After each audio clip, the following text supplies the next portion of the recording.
그날 나는 바구니를 잡았고 아이의 손을 놓쳤다. 엄마, 손을 놓친 게 아니에요.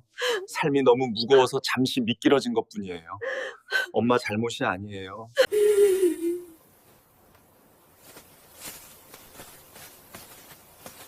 여러분, 살다 보면 가슴에 대못 하나씩은 받고 살지요.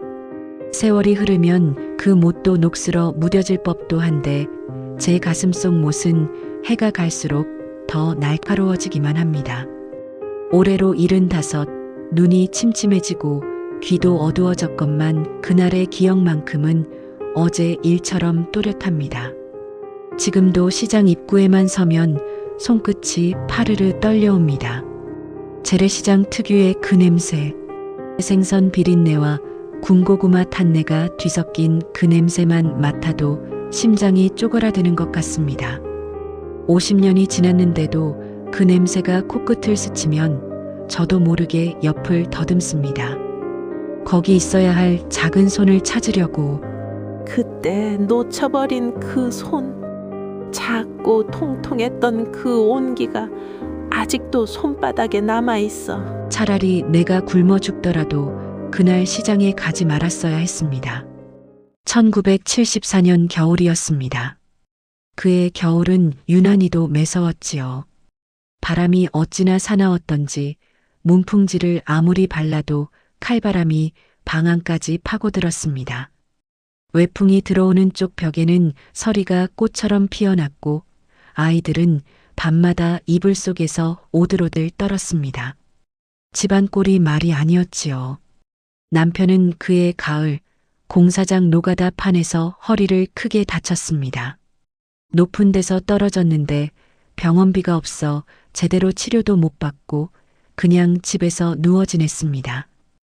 허리가 부러진 사람이 약 한 첩 못 먹고 끙끙대며 누워있는 꼴을 보는 게 그게 얼마나 가슴이 찢어지는 일인지 아십니까? 여보, 미안해. 이 꼴이 돼서. 남편이 천장을 보며 중얼거릴 때마다 저는 괜찮다고 금방 나을 거라고 거짓말을 했습니다. 괜찮지 않았습니다. 하나도 괜찮지 않았습니다. 쌀독은 바닥을 드러낸 지 오래였고 반찬이라고는 소금에 절인 무 쪼가리가 전부였습니다. 옹기종기 모인 네 남매의 입에 밥 한 술 제대로 넣어줄 수가 없었습니다. 그날 아침 막내가 등에 엎인 채 울었습니다. 젖이 안 나왔습니다.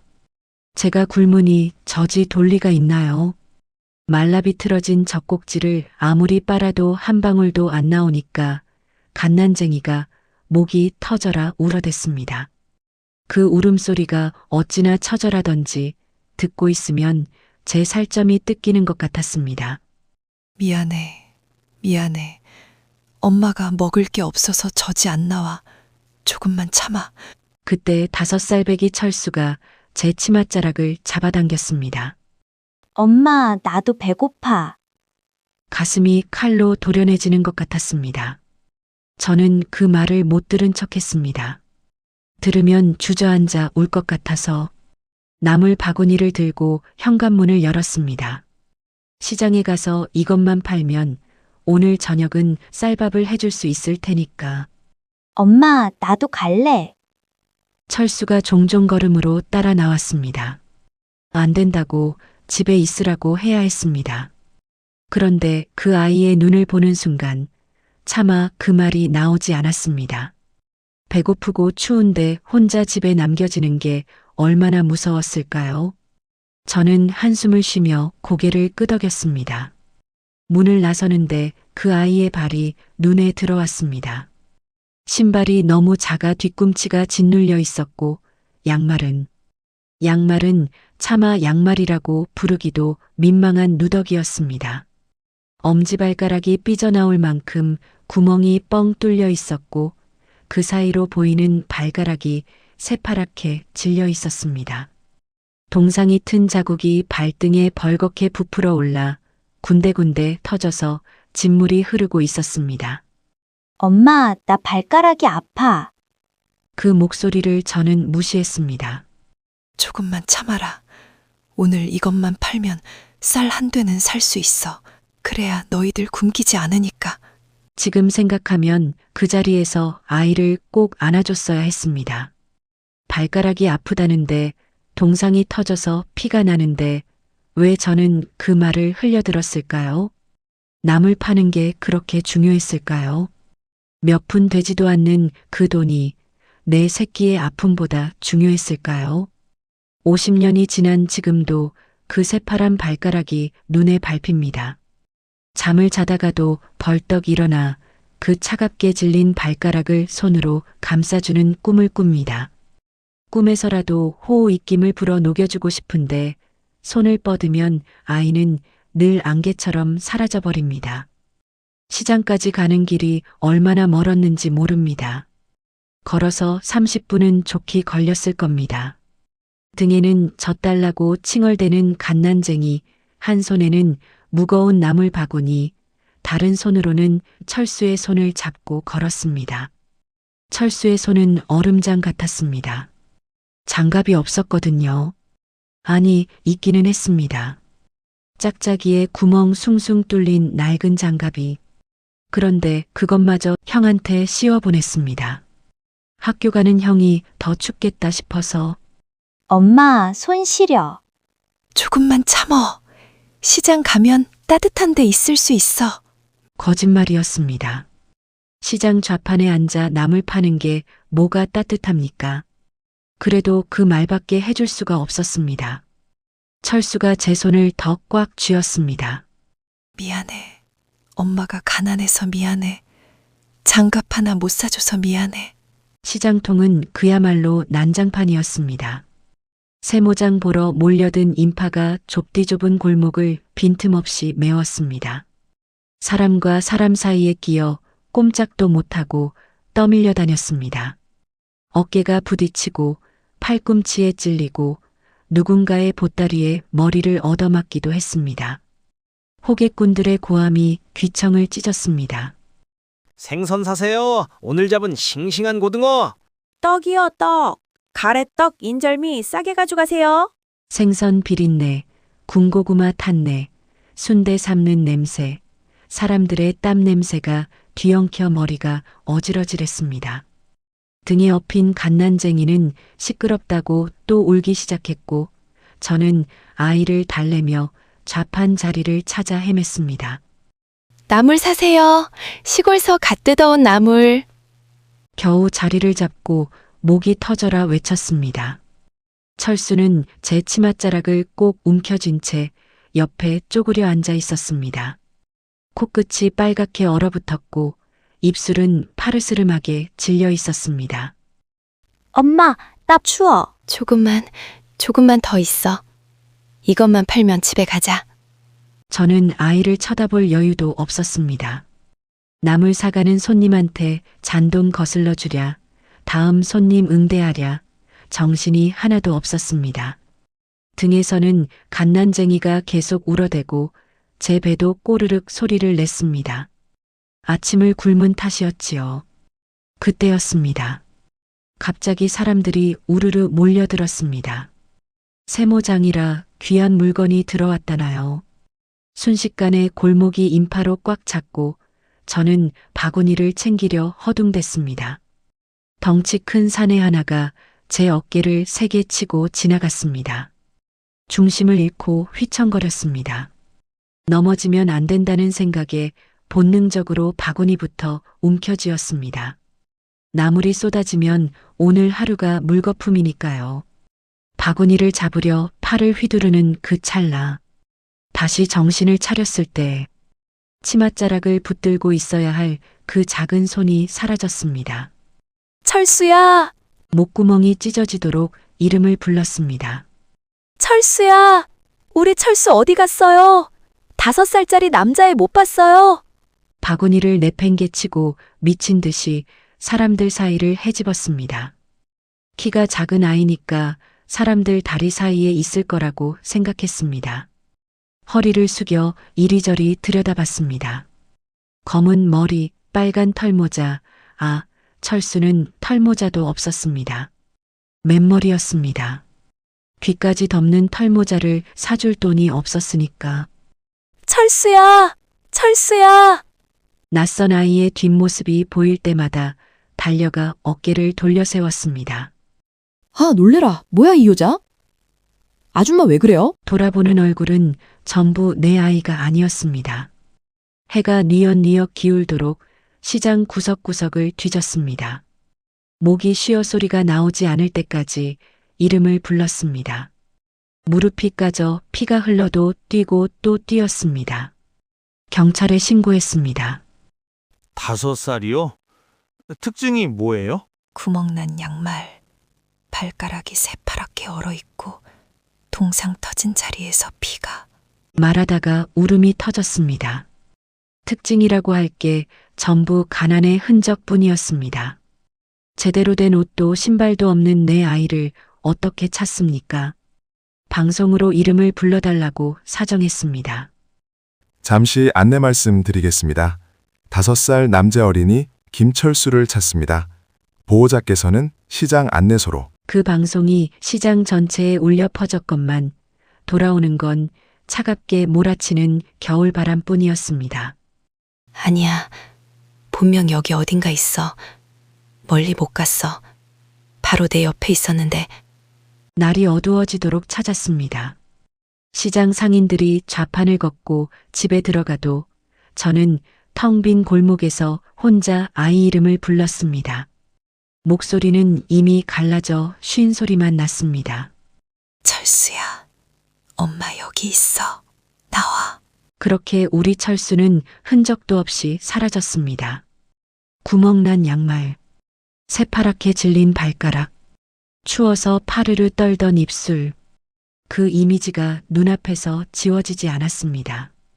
철수가 사라지고 며칠이 지났습니다. 경찰은 더 이상 나설 기미가 없었고 저는 미아 전단지를 만들어 시장 곳곳에 붙이고 다녔습니다. 크레파스로 대충 그린 아이 얼굴, 5살, 남자아이, 구멍난 양말, 연락처. 그런데 사람들이 뭐라고 하는지 아십니까? 저 여자 애를 어떻게 돌봤길래 그 귀한 자식을 잃어버려. 뒤에서 수군거리는 소리가 똑똑히 들렸습니다. 쯔쯔, 저래서 애를 잃어버리지. 눈앞에 아이를 두고도 정신을 못 차렸나 봐. 그러게, 나물바구니가 자식보다 소중했나? 맞습니다. 그 말이 맞습니다. 저도 그렇게 생각했으니까요. 나물 몇 푼에 눈이 멀어서 내 새끼 손을 놓친 이 천하의 못난 년. 손가락질 받아 마땅한 죄인. 그 말 한마디 한마디가 비수가 되어 제 평생을 난도질했습니다. 남편은 자식 잃은 슬픔을 감당하지 못했습니다.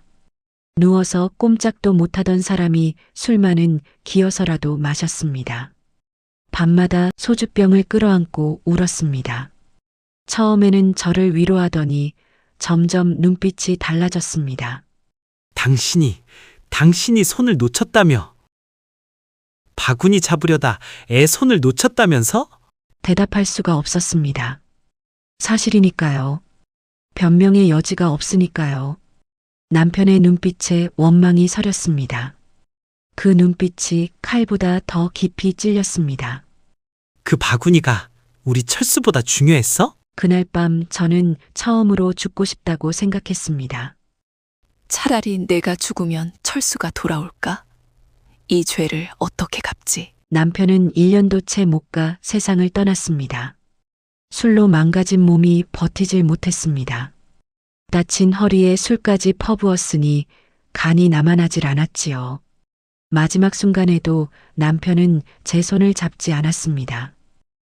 철수, 아빠가 미안해. 저를 보지 않고 허공을 향해 그 말만 중얼거리다 눈을 감았습니다.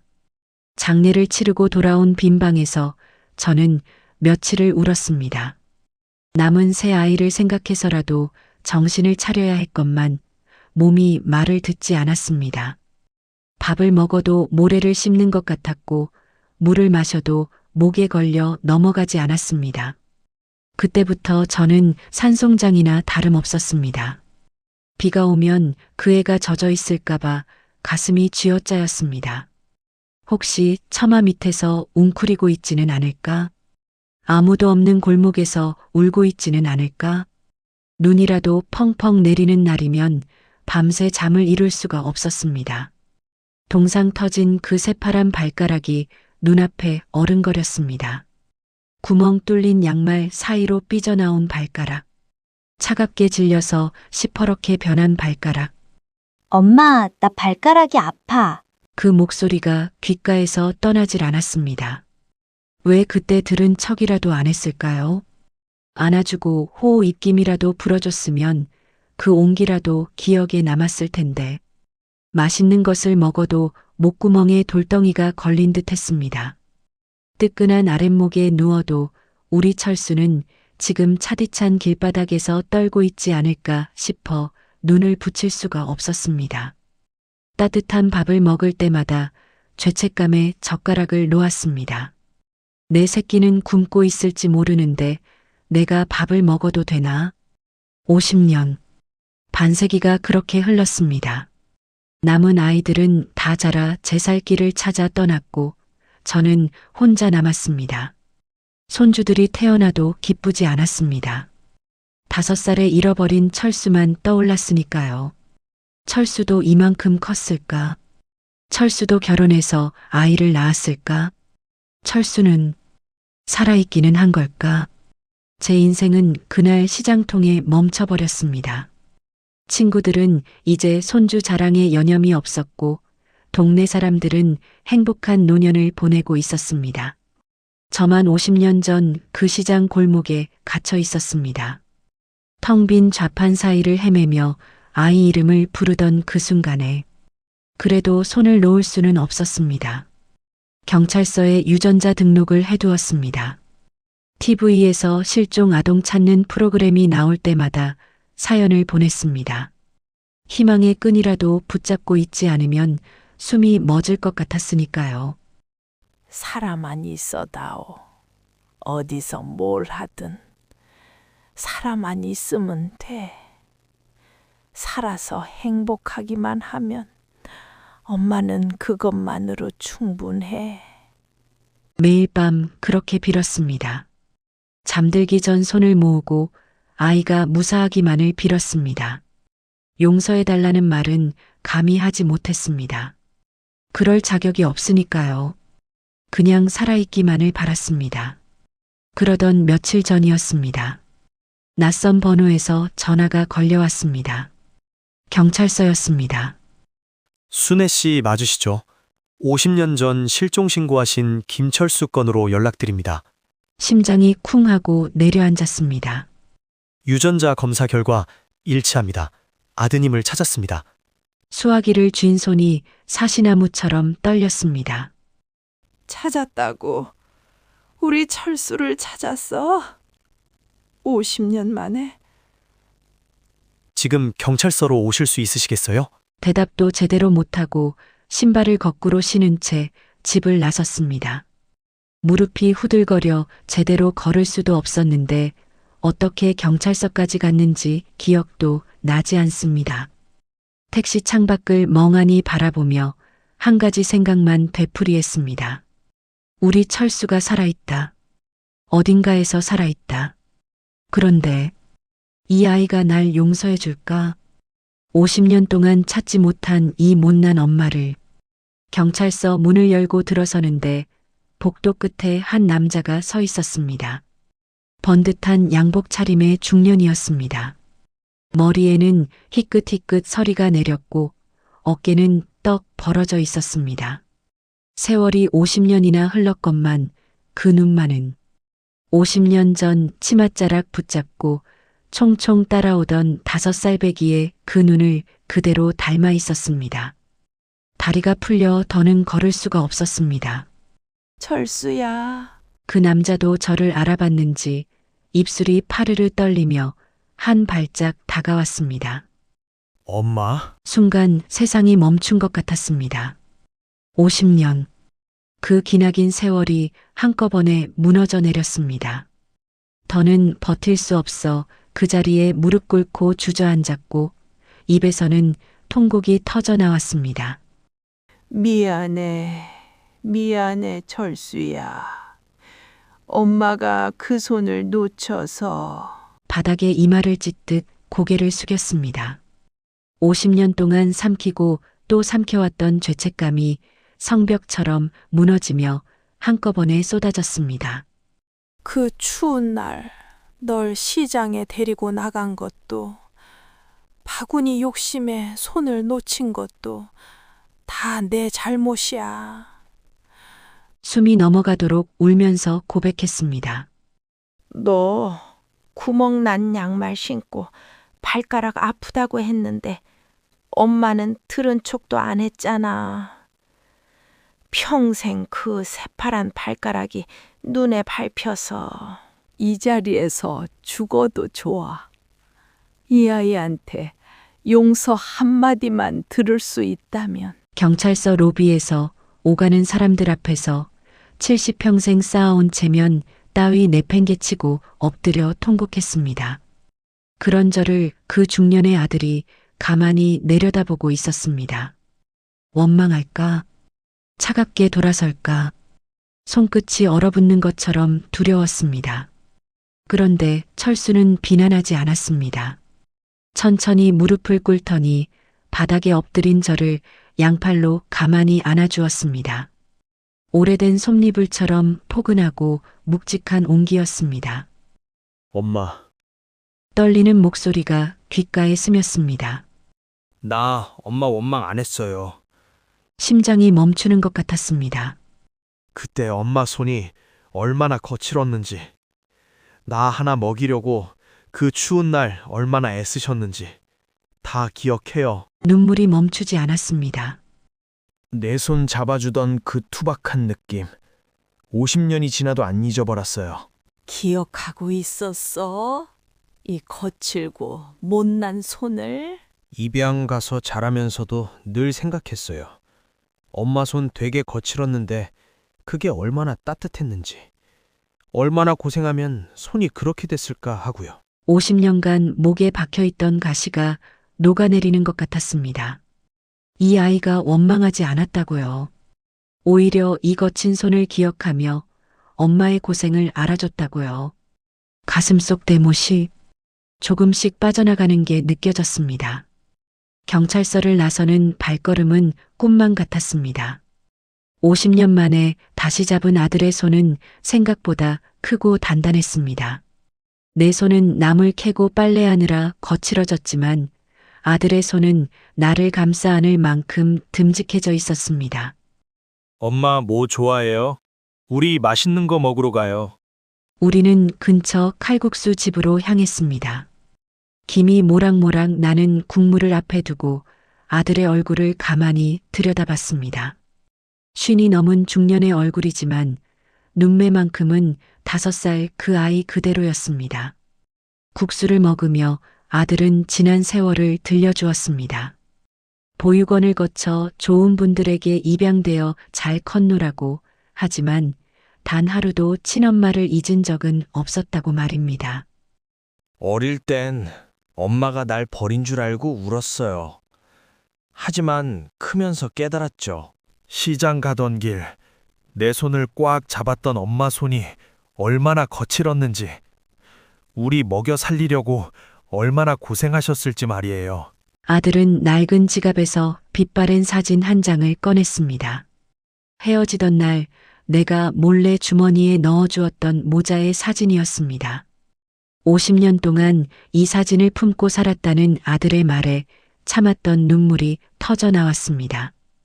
엄마, 손을 놓친 게 아니에요. 삶이 너무 무거워서 잠시 미끄러진 것뿐이에요. 엄마 잘못이 아니에요. 그 한마디에 50년간 가슴에 박혀있던 죄책감의 대못이 녹아내렸습니다. 우리는 노을 지는 길을 함께 걸었습니다. 50년 전에는 텅 빈 시장에서 길을 잃었지만 이제는 서로의 손을 꼭 잡고 집으로 향합니다. 그 시절 우리 부모님들은 자식을 버린 게 아니었습니다.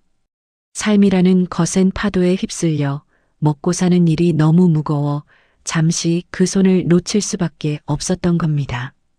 자식에게 더 못해준 게 한이 되어 평생을 후회로 사시는 분이 있다면 꼭 말씀드리고 싶습니다.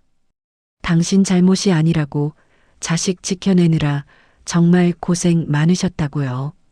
당신의 거친 손과 깊은 주름이 바로 가장 큰 사랑의 증거입니다.